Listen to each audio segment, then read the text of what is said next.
Maxima from ProjectionHub, and I'm just going to walk you through our in-home healthcare financial projection template and just give you an idea of what you'd be looking at here if you decide to purchase one of our templates.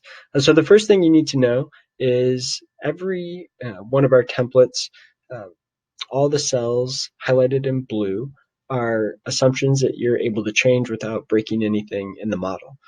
Secondly, if you're comfortable and familiar with Excel, when you purchase this template, you're going to be getting a fully unlocked file with all the equations, and so you'll be able to jump in here and customize this to your heart's content if you need to customize anything.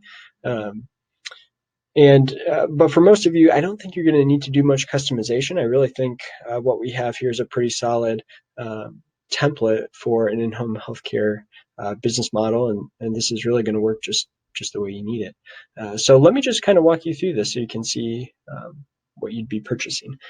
So on this Input Assumptions tab, you'll be able to enter in your starting cash balance, your start date for the business, as well as or the start date for the projection. So you could be an existing business as well, and this would work for you.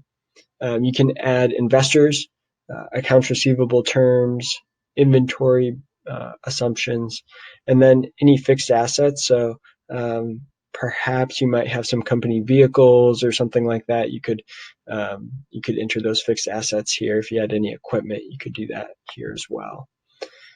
Then you can add up to 4 different loans. So if you have loans for different equipment or vehicles or buildings or just working capital loans, all those loans could be entered in here along with repayment assumptions.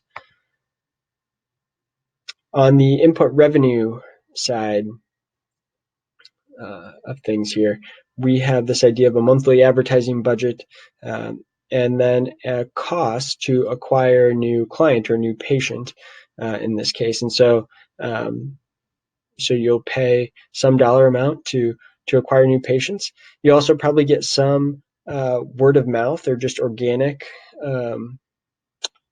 new customers as well, new patients. And then some percentage of those new patients are going to kind of become ongoing active patients.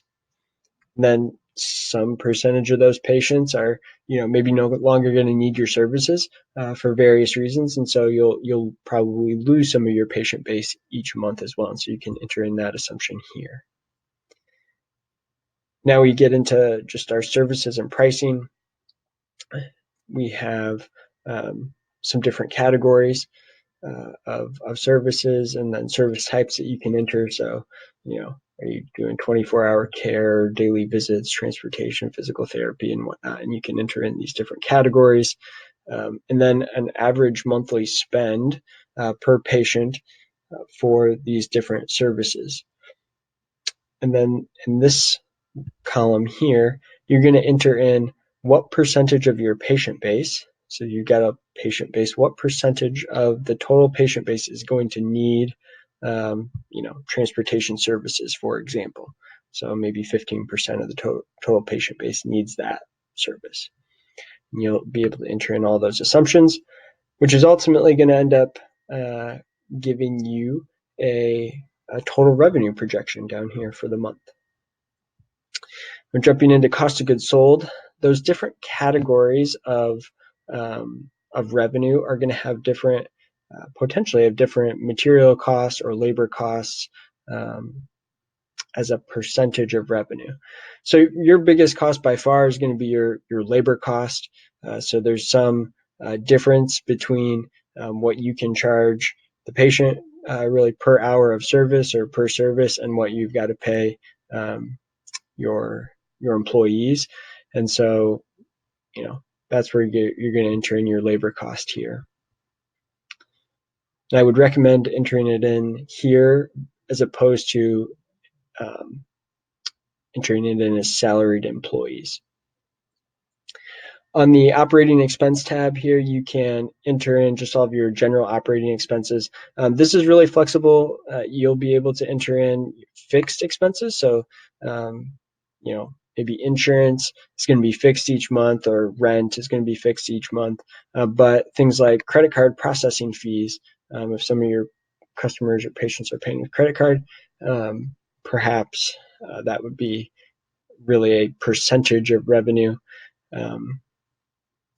Could be the same thing with, actually, insurance might be a good example. Insurance might go up in conjunction with the number of patients you have, and so as revenue increases, you might want to make this a percent of total revenue. Then lastly here, we can input salaried positions. So again, for your caregivers, I would not enter them in as salaried employees. They're already being accounted for in your labor cost on your cost of goods sold tab.